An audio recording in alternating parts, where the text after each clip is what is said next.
అందరికీ నమస్కారం. Welcome to Jayabharatsena. Rajesh Mahasena రెండు తెలుగు రాష్ట్రాల్లో కూడా ఇది ఒక సంచలనమైనటువంటి పేరు. అతి తక్కువ సమయంలోనే ఒక మంచి సొసైటీలోనే కానీ రాష్ట్రంలోనే కానీ ముఖ్యంగా దళితుల్లో అతి తక్కువ సమయంలో మంచి హైప్ క్రియేట్ చేసినటువంటి వ్యక్తి ఎవరైనా ఉన్నారంటే రాజేష్ మహాసేన. అటువంటి వ్యక్తి ఈరోజు నిలకడలేనితనంతో తన మాట తీరుతో కానీ తన యొక్క వాక్చాతుర్యంతో కానీ ఏదైనా ఒక విషయం మీద విశ్లేషిస్తూ ముందుకెళ్లే విషయంలో కానీ ప్రజల్లోనూ దళితులను మంచి గుర్తింపు తెచ్చుకున్న వ్యక్తి తన నిలకడలేనితనంతోనూ ఆలోచన శక్తి అంటే ఒక స్టెబిలిటీ లేని స్థిరత్వం లేనటువంటి విధానాలతో రాజకీయాల్లో దెబ్బతినే పరిస్థితుల్లోకి ఈరోజు వస్తుంది. ఎందుకంటే తన గతంలో వైసీపీ పార్టీలో ఉన్నాడు. తర్వాత వైసీపీ పార్టీ విధానాలు నచ్చక జనసేనలోకి వెళ్ళాలని చూశాడు. ఆ జనసేన కూడా దాన్ని వ్యతిరేకించిందో ఏంటో తెలియదు. తర్వాత టీడీపీలోకి వచ్చాడు.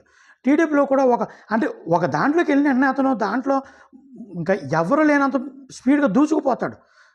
ఆ పార్టీ అధినేత కూడా వెళ్ళలేనంత స్పీడ్గా దూసుకుపోతాడు, ముందుకు వెళ్ళిపోతాడు, పరిగెట్టుకుని పోతాడు. అతనికి చాలా ముందుకు పరిగెట్టుకెళ్ళిపోతాడు. అబ్బో ఇంతకంటే గొప్ప పార్టీలు అయితే భుజాల మీద వేసేసుకుంటాడు, నేనే మోసేస్తున్నాను అన్నట్టు. ఆ రాజకీయ పార్టీలు అంటే చాలా ఒత్తిళ్ళు ఉంటాయి. ప్రజల నుంచి వ్యతిరేకత ఉంటుంది, అదే పార్టీలోంచి వ్యతిరేకత ఉంటుంది, ప్రజల నుంచి వ్యతిరేకత ఉంటుంది, ఇతర పార్టీల నుంచి వ్యతిరేకత ఉంటుంది. ఇతర పార్టీ వాళ్ళు అదే పార్టీలో ఉన్న సత్సంబంధంలో ఉండేటువంటి వాళ్ళతో మనుషులు నొక్కిస్తుంటారు.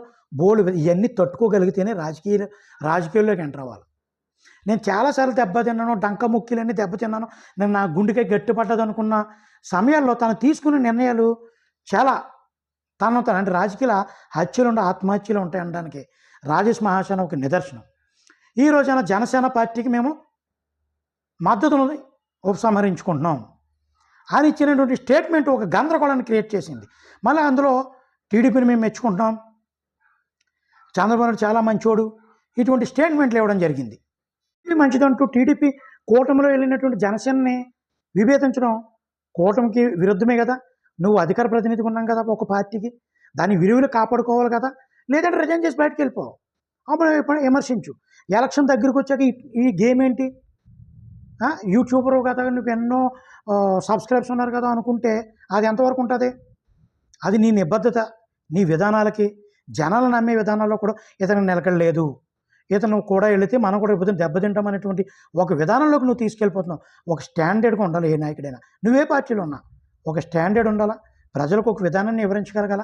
నీలో ప్లస్ పాయింట్ మంచి వాక్చాతుర్యం, నీలో మైనస్ పాయింట్ నిలకడలేనితనం, దుందుడుకుతనం, నిర్ణయాలు తీసుకునే దాంట్లో తప్పులు ఉండడం, సరైనటువంటి సమయాల్లో సరైన నిర్ణయాలు తీసుకోకపోవడం. ఎప్పటికైనా సరైన మార్గంలో వెళ్తే బాగుంటుంది.